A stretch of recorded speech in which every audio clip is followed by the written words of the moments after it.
C'est une des plus grandes civilisations que le monde ait connues. Notre mode de vie serait complètement différent si l'Égypte n'avait pas existé. Pendant 2000 ans, son héritage a semblé avoir disparu. On a toujours pensé que l'Égypte était un endroit mystérieux, plein de magie et de superstitions. Jusqu'à ce qu'une succession d'hommes et de femmes redécouvre ce pays au XIXe siècle. D'un seul coup, les murs des temples et des tombes tout au long dans la vallée du Nil commencent à parler.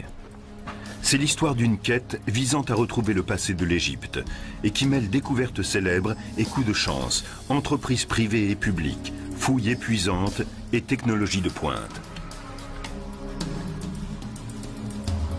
C'est l'histoire de l'Égypte éternelle.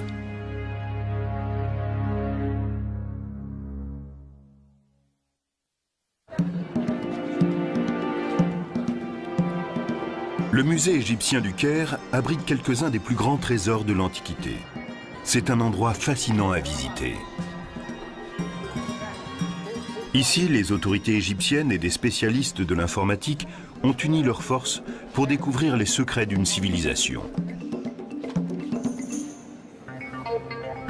Dans le cadre d'un projet ambitieux appelé l'Éternelle Égypte, des milliers d'objets comme cette statue de scribe assis ont été numérisés et entrés dans une immense base de données accessible à tous via Internet.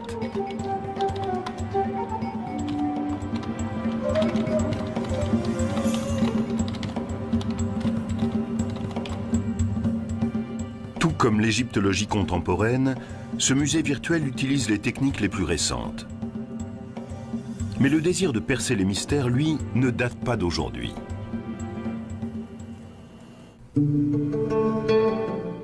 On peut déjà le voir à l'œuvre en 1798, lorsqu'un petit groupe de savants et d'ingénieurs suivent Napoléon dans sa campagne d'Égypte.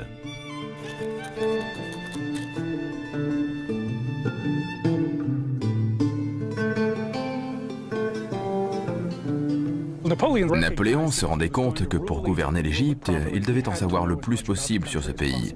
Il a donc emmené avec lui des spécialistes pour qu'ils étudient l'architecture du Caire, les plantes, les vêtements et tout le reste. Mais Napoléon ne s'intéressait pas uniquement à l'Égypte de son temps. Il était également curieux de son mystérieux passé. Presque tout ce qu'on savait prenait sa source chez les classiques. C'était souvent limité et inexact. Il y avait aussi la Bible, dont les interprétations étaient souvent fausses. Pour prolonger leurs observations, des scientifiques s'aventurent dans le désert qui entoure le Caire. Ils y découvrent des constructions très anciennes, les fameuses pyramides et le mystérieux sphinx de Gizeh. Mais un homme va oser s'aventurer plus loin. C'est le baron Dominique Vivant Denon, ancien diplomate et dessinateur accompli. En arrivant en Égypte, il est bien décidé à pister les Égyptiens de l'Antiquité et à descendre plus loin sur le Nil. Napoléon donne l'ordre à une de ses divisions d'envahir le territoire jusque-là inconnu qui s'étend au sud de Gizeh. Denon est impatient de se joindre à eux. Le voyage est rude, la région est infestée de bandits, l'armée est sous la menace constante d'une attaque. Mais arrivé à 700 km au sud du Caire, la troupe ne regrette pas d'avoir traversé ces épreuves. Autour de Luxor se trouve le groupe de monuments le plus important d'Égypte. C'est ici, dans l'ancienne capitale, Thèbes, que s'élèvent les grands temples de Karnak et de Luxor. Et sur la rive ouest du Nil, on trouve le Ramesséum et les sanctuaires de Médine et Abou. Denon n'arrête pas de dessiner ce qu'il voit. Il est le premier Européen à croquer ces magnifiques œuvres d'art. Et ce n'est qu'un début. Il poursuit son voyage avec l'armée et pendant 6 mois, il va découvrir encore d'autres édifices, parfois au risque de sa vie. Une de mes histoires préférées se situe à un moment où l'armée bat en retraite. On lui tire dessus, mais il n'a pas fini de dessiner un temple, alors il aiguillonne son cheval et il retourne sur les lieux, tandis que ses collègues lui crient de revenir.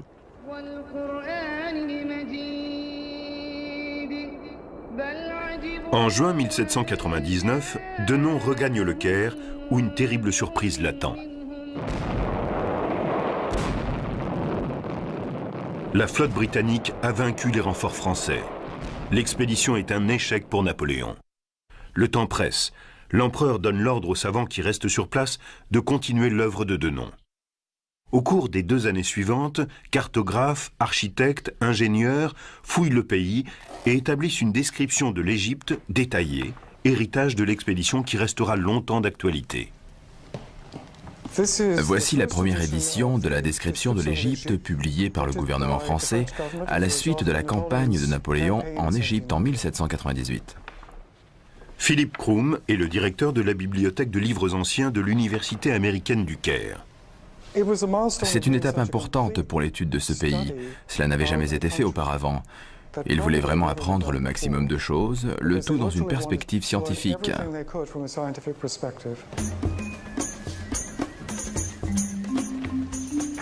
La moitié des descriptions contenues dans ces 23 volumes montrent à quelle tâche originale se sont attelés ces savants.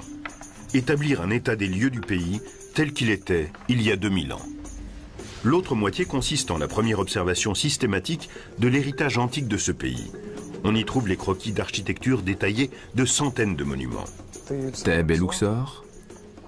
Et conservés pendant des milliers d'années grâce au climat sec du pays, des rouleaux de papyrus, des animaux momifiés et les dépouilles de certains personnages. Nous avons ici la tête d'une momie découverte à Thèbes. Quand ce travail de titan est publié en Europe en 1809, il fait sensation. Son ampleur, la taille de l'entreprise indiquait que l'Égypte était plus riche en sites archéologiques que n'importe quelle autre région du monde. On tenait la preuve irréfutable que ce monde était beaucoup plus vieux et mystérieux qu'on le pensait jusque-là. On savait que derrière la grandeur de Rome, il y avait la grandeur de la Grèce. Et soudain, il apparaissait clairement que derrière la Grèce, il y avait l'Égypte. Mais l'ouvrage « Description de l'Égypte » a ses limites. Il y a 200 ans, l'archéologie en était à ses débuts. Personne n'était capable de lire les hiéroglyphes, cette écriture de l'Égypte ancienne. Les savants de Napoléon rassemblent des documents sur leurs étonnantes découvertes, mais ils ignorent tout des idées, des croyances et de l'histoire des gens qui ont créé ces merveilles. Heureusement, une stèle déterrée au fort de Rosette, sur la côte méditerranéenne de l'Égypte, va bientôt tout changer. Découverte par l'armée française en 1799, la pierre de Rosette porte des inscriptions en 3 langues différentes. Il y a des hiéroglyphes égyptiens, du démotique, une forme d'écriture utilisée au cours du second siècle avant Jésus-Christ, et du grec. Les 3 sections reproduisant le même texte, les spécialistes se rendent compte qu'ils tiennent peut-être là la clé du passé de l'Égypte ancienne. Mais ce n'est pas si simple. Il est clair dans la section grecque que les inscriptions font l'éloge du pharaon Ptolémée V. Mais malgré leurs efforts, les érudits n'arrivent pas à relier les différentes langues entre elles. On a dû d'abord dépasser l'idée que les hiéroglyphes égyptiens seraient des idéogrammes, chaque signe représentant une idée.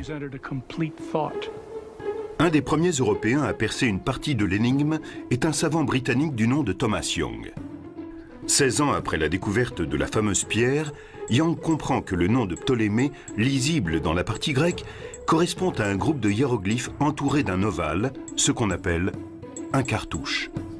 Il lui paraît soudain évident que ces hiéroglyphes reproduisent phonétiquement le nom de Ptolémée. Mais ce n'est qu'une partie de la solution. La découverte capitale va se produire à Paris 7 ans plus tard, grâce à un linguiste français, Jean-François Champollion. Comme Young, Champollion pense que les hiéroglyphes sont un ancien alphabet, mais le 14 septembre 1822, il fait un pas décisif.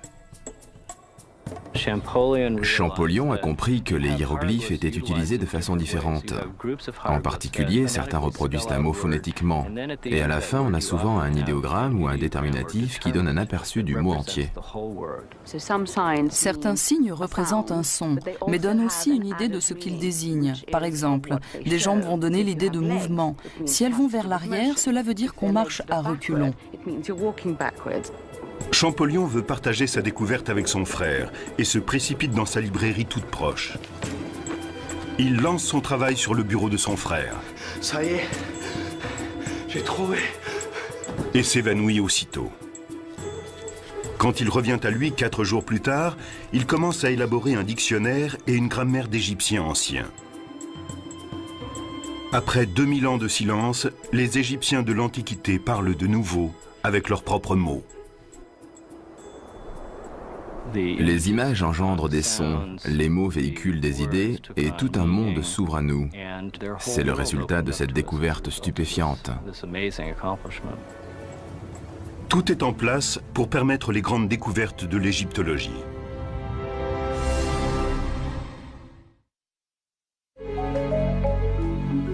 En naviguant parmi les milliers d'images numérisées du site Éternel Égypte, on comprend l'importance du déchiffrage des hiéroglyphes, car on les retrouve partout. Et pendant des siècles, on avait cru qu'il s'agissait de peintures primitives. Mais plus pour longtemps.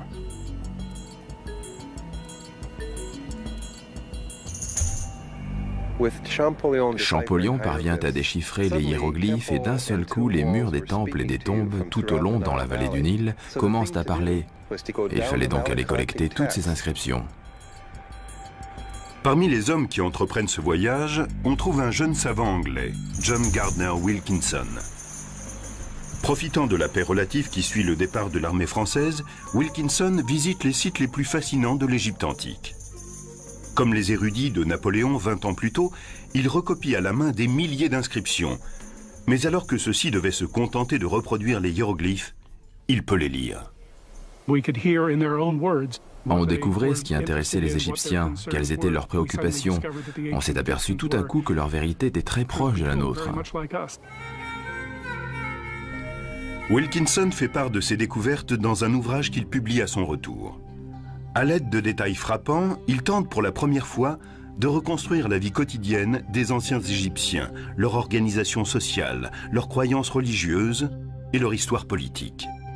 On compte 3 grands royaumes, l'Ancien, le Moyen et le Nouveau. Mais les épigraphes comme Wilkinson ne sont pas les seuls Européens à sillonner le pays.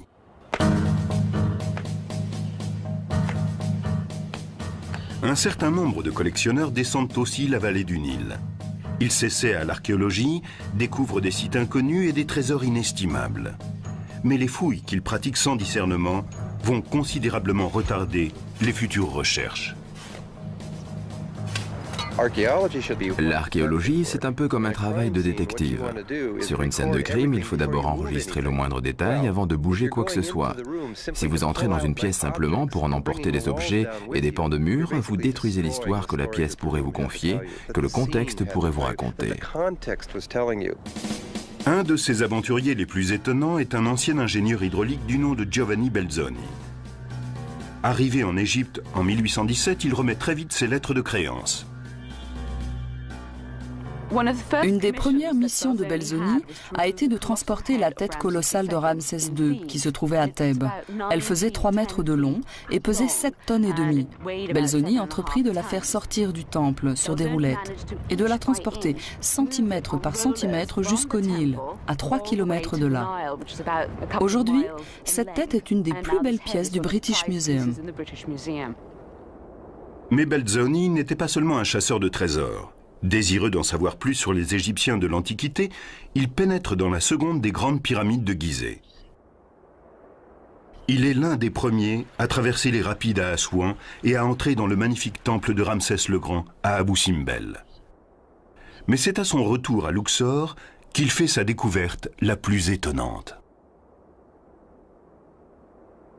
Entre les collines de l'autre côté du fleuve, les pharaons égyptiens du Nouvel Empire ont bâti leurs tombes. Belzoni découvre que plusieurs d'entre elles ont déjà été pillées à des périodes plus anciennes. Mais il est convaincu qu'il en reste d'autres. Il place un peu partout dans la vallée des rois ses ouvriers égyptiens qui découvrent bientôt 5 tombes creusées dans la pierre. Et le 18 octobre 1817, il pénètre dans la tombe numéro 6.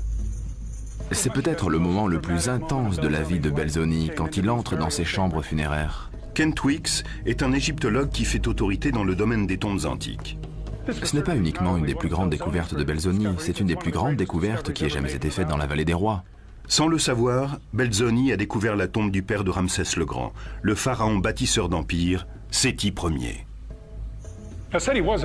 Seti était un dirigeant très puissant. Son importance ne se mesure pas uniquement à la taille de sa tombe, mais à certains changements subtils dans les textes religieux.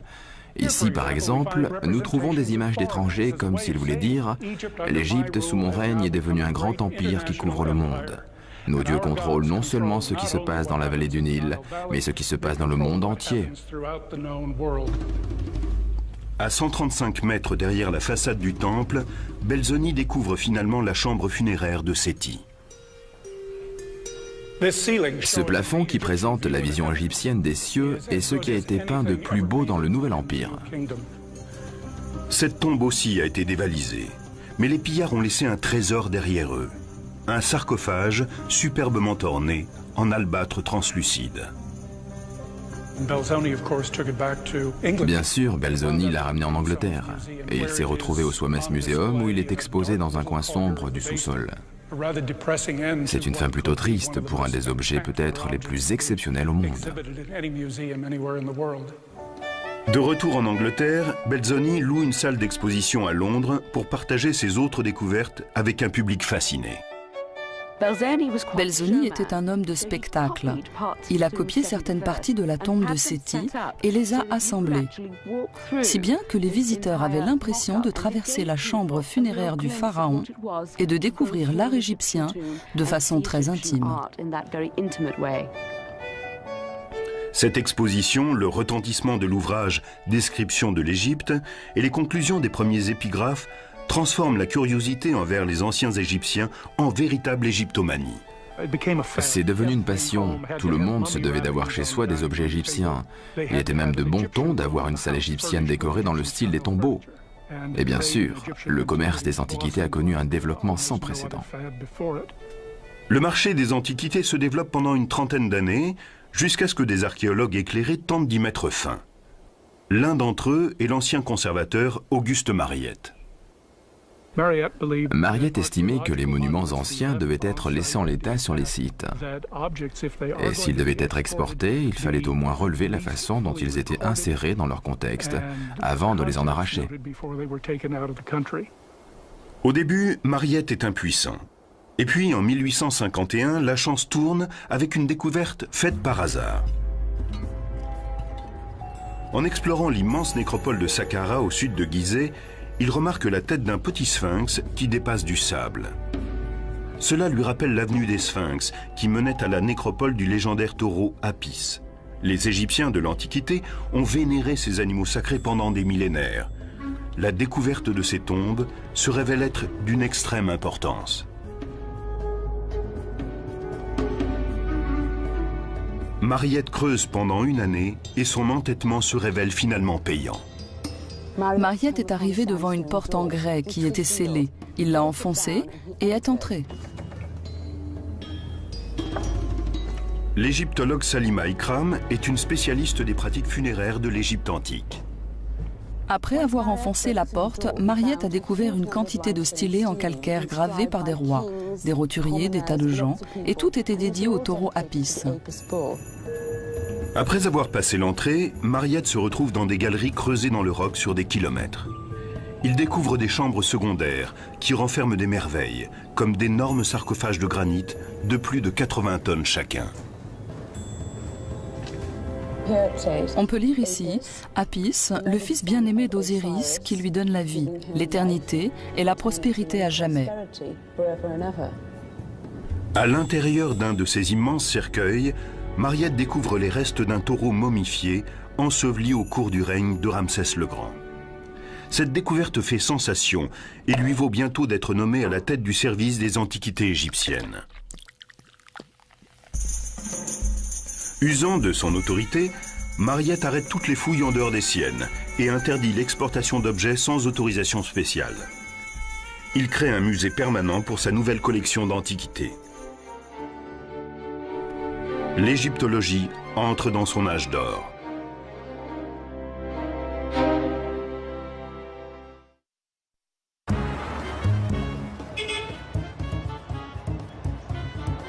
Situé au cœur même du Caire, le musée égyptien attire aujourd'hui plus de 6 millions de visiteurs par an. Un guide numérique permet aux visiteurs de consulter l'immense base de données sur l'Égypte éternelle, tout en admirant de nombreux objets d'une grande beauté.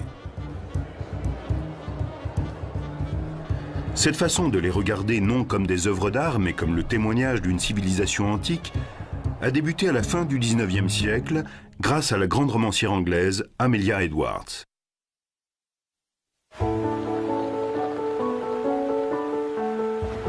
En 1873, elle se rend en Égypte.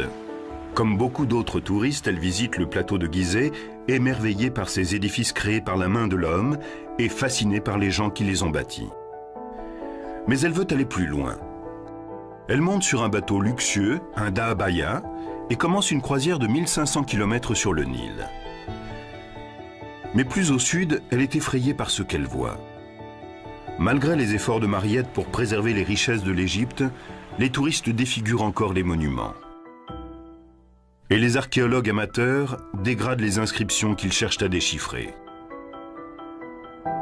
Les statues colossales de Ramsès le Grand à Abou Simbel n'y échappent pas.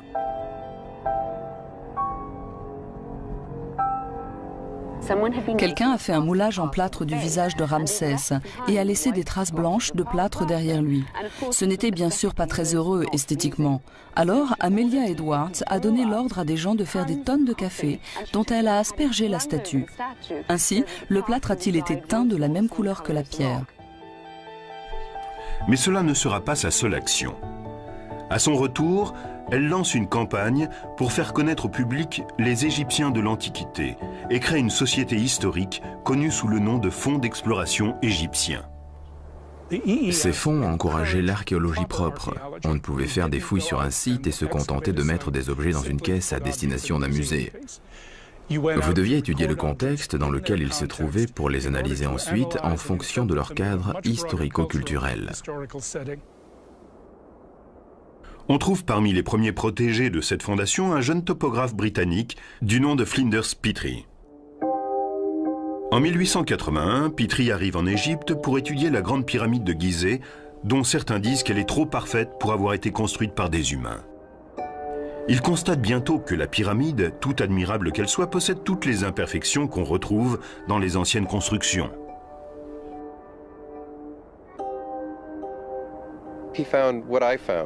Il a vu ce que j'ai découvert, moi aussi, quand je suis arrivé à Gizeh, avec mes idées New Age. La pyramide est un édifice créé par les hommes. Il n'a pas pu trouver d'empreintes digitales divines, mais humaines, ainsi que les traces de leurs outils et de leurs déjections. Dans son rapport, Petrie conclut que la Grande Pyramide était, comme le suggèrent les sources classiques, une tombe royale construite pour le pharaon de l'Ancien Empire, Khéops, il y a 4500 ans. Fasciné par les bâtisseurs de pyramides, Petrie, contrairement à ses prédécesseurs, se met à l'archéologie.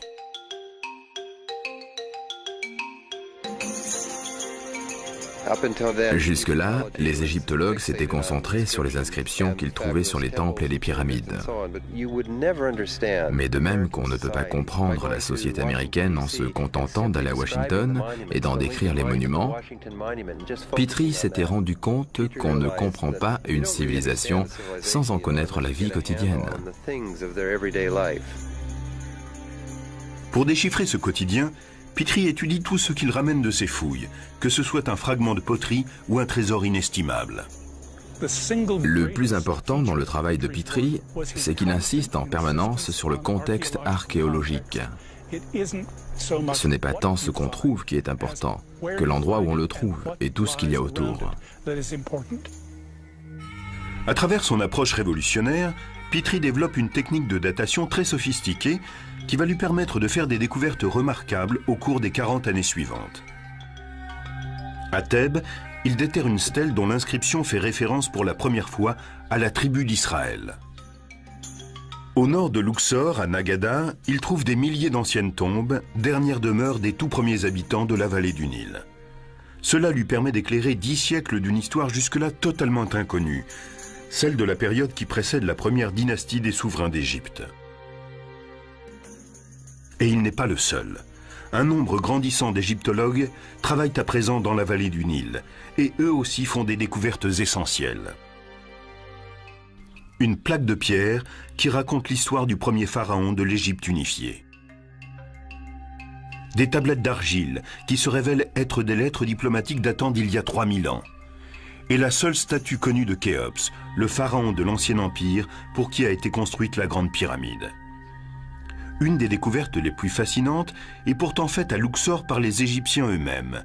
Il s'agit de momies arrachées à leur tombe à la fin du Nouvel Empire et cachées par des prêtres.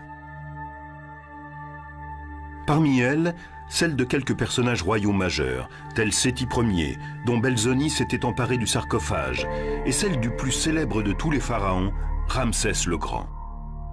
Tout à coup, ces rois puissants ne sont plus seulement des noms, ils ont des visages. Mais il reste une tombe royale du Nouvel Empire qui n'a pas encore été découverte et dont on sait qu'elle n'a pas été pillée. Il faut se contenter d'imaginer les richesses qu'elle contient jusqu'en novembre 1922, quand Howard Carter effectue une des plus grandes découvertes de l'histoire de l'égyptologie. Carter, qui a débuté sous les ordres de Flinders Petrie, étudie la vallée des rois durant 5 ans avant de faire sa célèbre découverte. Quelques marches taillées dans le roc mènent à un passage encombré de gravats qui se termine par un mur scellé du sceau d'un pharaon du Nouvel Empire, jusque-là peu connu, Toutankhamon. Carter dégage quelques pierres. Il entrevoit une lumière à travers cette ouverture et pénètre à l'intérieur de la chambre. Comme Belzoni, 180 ans avant lui, Carter vit une expérience exceptionnelle. Il est le premier à pénétrer dans cette tombe depuis des millénaires. C'est un témoignage unique, inviolé depuis 3500 ans, sur la sophistication de la cour des rois égyptiens. Parmi 5000 objets, il trouve un chariot en pièces détachées, au centre duquel se trouve un mannequin de la taille d'un homme. De vastes couches en or, en forme d'animaux, utilisées au cours des funérailles de Toutankhamon. Un trône plaqué d'or, merveilleusement décoré. Et une galerie gardée par 2 statues du défunt roi. À l'intérieur de cette galerie, Carter découvre 4 grands catafalques dans lesquels reposent 3 sarcophages, dont un en or massif, où reposent les restes momifiés du pharaon. Les trésors de la tombe, les magnifiques ornements, l'omniprésence de l'or captivent l'imagination populaire. Comme lors de la découverte de celle de Séti Ier par Belzoni, le public se passionne pour l'égyptologie. Cette discipline devient bientôt un des domaines les mieux subventionnés de l'archéologie. C'est un moment important de l'histoire de notre discipline. Mais la découverte de la tombe de Toutankhamon n'est que le début d'une série de révélations qui va survenir au cours des années suivantes.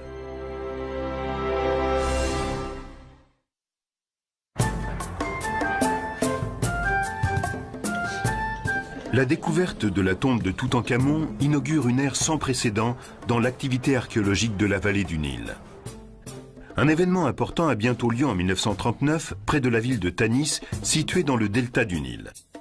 Un archéologue français, Pierre Montet, découvre non pas une, mais 6 tombes royales intactes. Elles contiennent les trésors fabuleux de plusieurs pharaons de l'ancienne Égypte. Mais cette découverte est éclipsée par les conflits qui déchirent le monde. Quand éclate la Seconde Guerre mondiale, de nombreux égyptologues quittent le pays.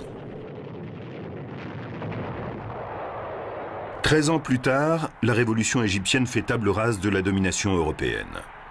À présent indépendants, les égyptologues égyptiens commencent à faire des découvertes fascinantes.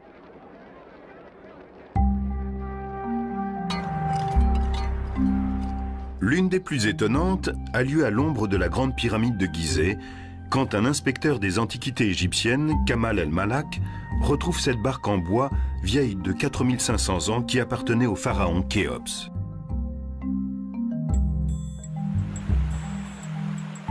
On commence à voir de plus en plus clairement qui étaient les souverains d'Égypte. Mais les spécialistes continuent à se pencher sur la vie quotidienne du peuple. Ils disposent maintenant de techniques très sophistiquées. Et bientôt va naître le remarquable programme intitulé « Projet de sauvetage nubien ». À la fin des années 50, la démographie est en pleine expansion. le gouvernement égyptien décide de libérer des terres en construisant un barrage sur le Nil à Assouan. Pour la réalisation du lac de retenue des eaux, certains sites parmi les plus spectaculaires de la Haute-Égypte vont être inondés. Pour les sauver, l'UNESCO lance un projet ambitieux. Parmi les 23 monuments rescapés se trouve le temple de l'île de Philae et celui de Ramsès le Grand à Abou Simbel. Les ingénieurs les démontent méticuleusement, puis les réassemblent à 300 mètres de leur emplacement originel. Mais l'appel de l'UNESCO aux archéologues entraîne des conséquences inattendues. Beaucoup d'archéologues ont répondu à cet appel, mais ils venaient souvent d'autres départements, comme l'archéologie préhistorique par exemple. Ils ont apporté sur les sites égyptiens la méticulosité de leur discipline inconnue jusque-là en Égypte. Quand on fouille aujourd'hui, ce n'est pas seulement pour trouver des bols en or ou des momies. Nous nettoyons la saleté et récupérons des restes d'anciennes plantes qui ont été carbonisées mais non broyées. Nous sauvons la moindre parcelle de poterie. Ce type de démarche archéologique est dans la ligne de l'intérêt que portait Petrie à la culture de la vie quotidienne et va plus loin qu'il ne l'imaginait. Sur le plateau de Gizeh, l'égyptologue Mark Lehner utilise beaucoup de ces techniques pour comprendre non seulement les pyramides, mais ses constructeurs. Comment ont-ils organisé l'espace sur lequel ils ont construit ces édifices monumentaux? Et tout le bois, les gens, l'énergie, le pain et les poteries qui ont été nécessaires? Je me suis demandé combien de gens avaient participé à la construction. Les égyptologues parlent de 20 à 30 000 personnes. Cela faisait une immense ville, 3000 ans avant Jésus-Christ. Où était-elle située? Où étaient logés ces gens? Comment se nourrissaient-ils? En 1995, Lehner commence à explorer le côté sud du site, où il déterre quelque chose de très étonnant. Nous avons trouvé les restes d'une cité datant de la construction des pyramides de Khéops et de Menkaure. Nous avons mis au jour une partie de la ville grande comme 7 terrains de football. Et en recensant chaque parcelle d'os animal, nous avons évalué qu'il y avait là assez de viande sur notre site pour nourrir 6 à 7 000 personnes, en admettant qu'ils mangeaient de la viande tous les jours. À partir de tous ces indices, Lehner a la certitude que ces gens participaient à un projet de travaux publics impliquant tous les Égyptiens. Au cours du Moyen Empire et du Nouvel Empire, la construction des pyramides a mobilisé toutes les énergies. Il a fallu créer de nouvelles façons d'organiser la société et l'économie pour accomplir un des projets de travaux les plus importants du monde. C'est cette organisation qui m'a fait dire que le plus intéressant était non pas comment les Égyptiens ont construit les pyramides, mais comment les pyramides ont permis à l'Égypte de se construire.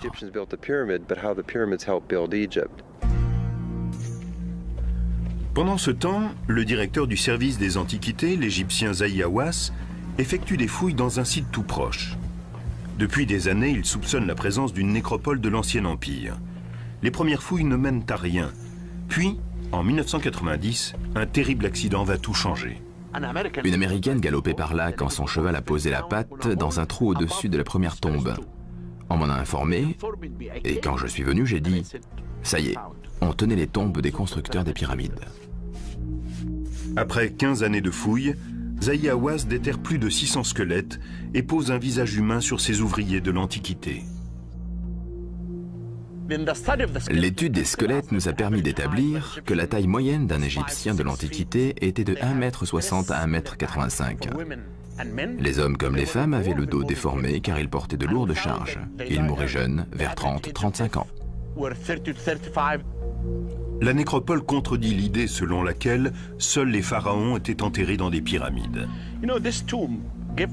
Cette tombe nous a fourni de nombreux renseignements. Nous savons que dans l'Ancien Empire, la forme pyramidale était liée au roi et à la reine. Mais nous avons découvert qu'ici, la pyramide était destinée à tous. Voici l'une d'entre elles. Les gens étaient ensevelis sous la pyramide, comme dans une pyramide royale. Si on compare avec la pyramide de Khéops, on voit que celle du roi est en grès et celle des ouvriers en briques de terre. Le plateau de Gizeh n'est pas seul à nous livrer ses secrets. Dans le delta du Nil, à Tel el-Daba, l'archéologue australien Manfred Bitak découvre des fragments d'immenses peintures murales identiques à celles des Minoens de Crète, ce qui tendrait à montrer que les cultures de l'Antiquité avaient plus de contacts qu'on ne le croyait jusqu'alors. Sur la côte méditerranéenne égyptienne, une équipe d'archéologues sous-marins français a exploré l'ancienne cité d'Alexandrie et dégagé 26 sphinx de ce qui pourrait être les restes du fameux phare d'Alexandrie. Mais même la vallée des rois offre aujourd'hui encore des surprises. À la fin des années 80, Kent Weeks travaille à l'établissement d'une carte archéologique détaillée de la vallée quand il se dit qu'il doit manquer une tombe. Nous avons redécouvert la KV5 en 1989. L'escalier que j'ai descendu était obstrué par 4 mètres de gravats. À l'intérieur de la galerie, Weeks trouve une inscription mystérieuse. Il s'agissait en fait du nom et des titres du fils aîné de Ramsès II, un jeune homme du nom de Irkopchef. Et sur les murs, encore des noms et des titres. Ici, celui d'un autre fils de Ramsès, appelé lui aussi Ramsès, et que nous avons renommé Ramsès Junior. On savait que Ramsès le Grand avait eu plus de 9 fils, et il semble que ce soit leur tombe. À l'intérieur, Weeks trouve une grande salle soutenue par des piliers et donnant sur une galerie. Nous avons déblayé une partie de la grande salle et nous nous sommes retrouvés dans une galerie qui s'enfonçait dans la montagne sur plusieurs dizaines de mètres. Nous étions dans la plus grande tombe de la vallée des rois. La redécouverte de la KV5 fait la une des journaux du monde entier. Il semble que ce soit la dernière grande découverte en Haute-Égypte pour quelque temps. Aujourd'hui, les préoccupations vont vers une nouvelle menace.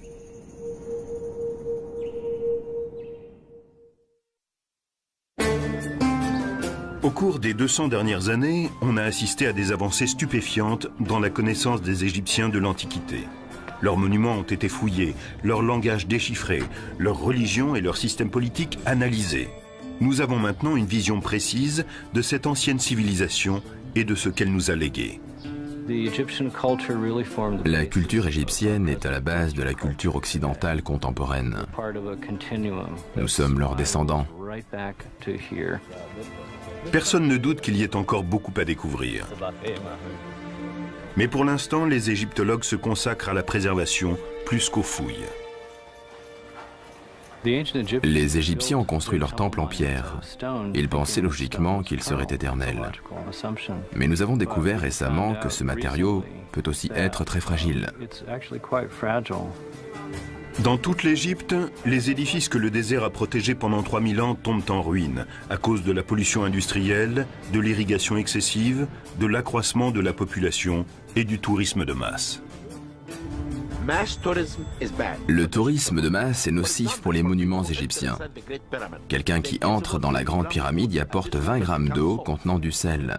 Si 5000 personnes par jour entrent dans une tombe royale, que se passera-t-il au bout de 10 ans ? C'est un des grands défis de l'Égypte. Comment trouver un équilibre entre l'ancien et le nouveau ? Nous allons perdre ces précieux monuments si nous ne faisons rien. Pour sortir de cette crise, le gouvernement égyptien a mis en place une nouvelle gestion des sites anciens.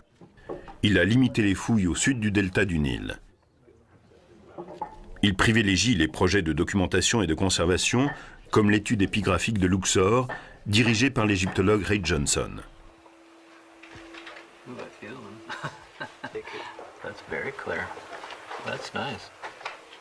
Ici, à Médine Abou, dans un petit temple dédié au culte d'Amon, Johnson et son équipe recopient méticuleusement toutes les inscriptions de ce tombeau vieux de 3000 ans. Le but est d'avoir un relevé aussi précis que possible, qui remplacera le monument si nécessaire. Sur les traces de John Gardner Wilkinson, mais avec des outils beaucoup plus sophistiqués, une équipe de photographes prend des images grand format qui vont servir de base à des peintures très détaillées.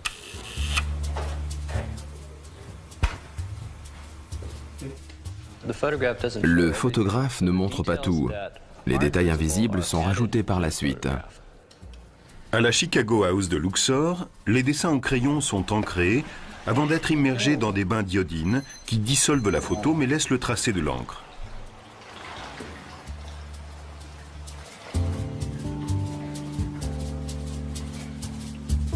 there any traces of the saw above it? I haven't found any. De retour au temple, des épigraphes vérifient rigoureusement ces épreuves.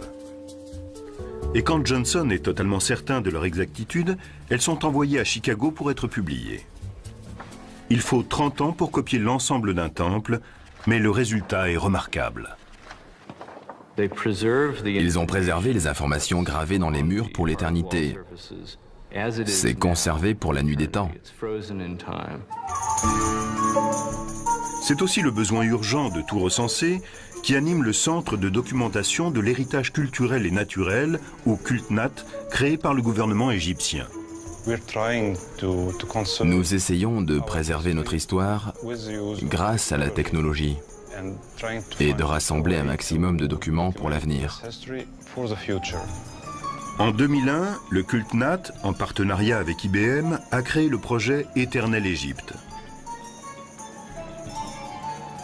En 3 ans, les membres de l'équipe ont numérisé des milliers d'objets venus de tous les musées d'Égypte.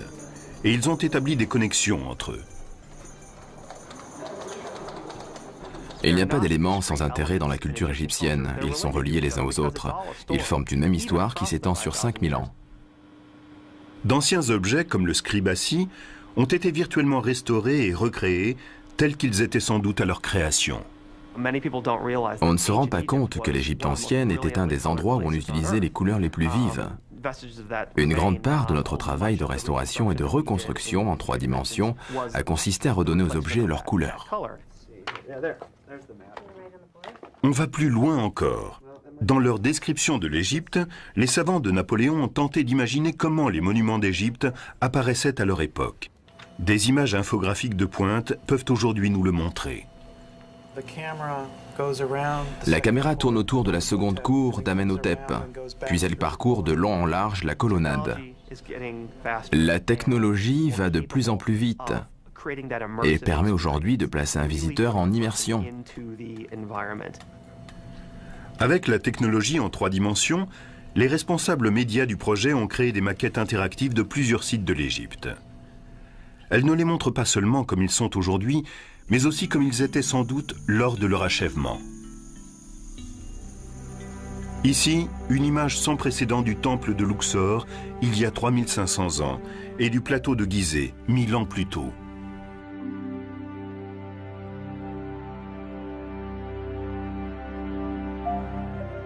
Mais le cœur du projet, c'est le résultat des recherches de ces 2 derniers siècles. Une image vivante d'un peuple de l'Antiquité, à travers ses écrits, ses monuments et ses objets. Depuis 2004, ce projet peut être consulté au musée égyptien à travers des guides numériques, des téléphones reliés à des bases de données et via Internet sur le site eternalegypte.org. Le projet ne s'est jamais achevé. Nous avons tenté de construire une infrastructure assez souple pour pouvoir accepter de nouvelles données, de nouveaux objets, de nouveaux personnages, de nouveaux sites et pour inclure de nouveaux modes de connexion. Il s'agit de créer une nouvelle pensée, un nouveau contexte entre tout cela. Et pendant ce temps, on continue les recherches sur cette fascinante civilisation. En 1995, on avait retrouvé 67 chambres funéraires. Aujourd'hui, on en est à 120. Pendant combien de temps fouillera-t-on encore? Je n'en sais rien. Mais à ce rythme, il faudra encore 2 ou 3 générations pour venir à bout de la KV5. Ma prochaine étape sera de me consacrer aux sites urbains que nous avons découverts. Cela demande plus qu'une vie d'homme. Nous n'arriverons pas au bout. Nous voulons sauver certaines choses pour les archéologues du futur, qui disposeront de techniques encore plus avancées, qui sont aujourd'hui inimaginables. Aujourd'hui, nous savons tous que le passé de l'Égypte est notre passé à tous. Nous lui devons beaucoup. Nous devons aux Égyptiens leur savoir, leurs idées, leur philosophie, leur compréhension de la vie. C'est notre héritage. Il est là, et puisqu'il a survécu ainsi jusqu'à nos jours, c'est notre responsabilité d'assurer sa pérennité. Oui, c'est notre responsabilité.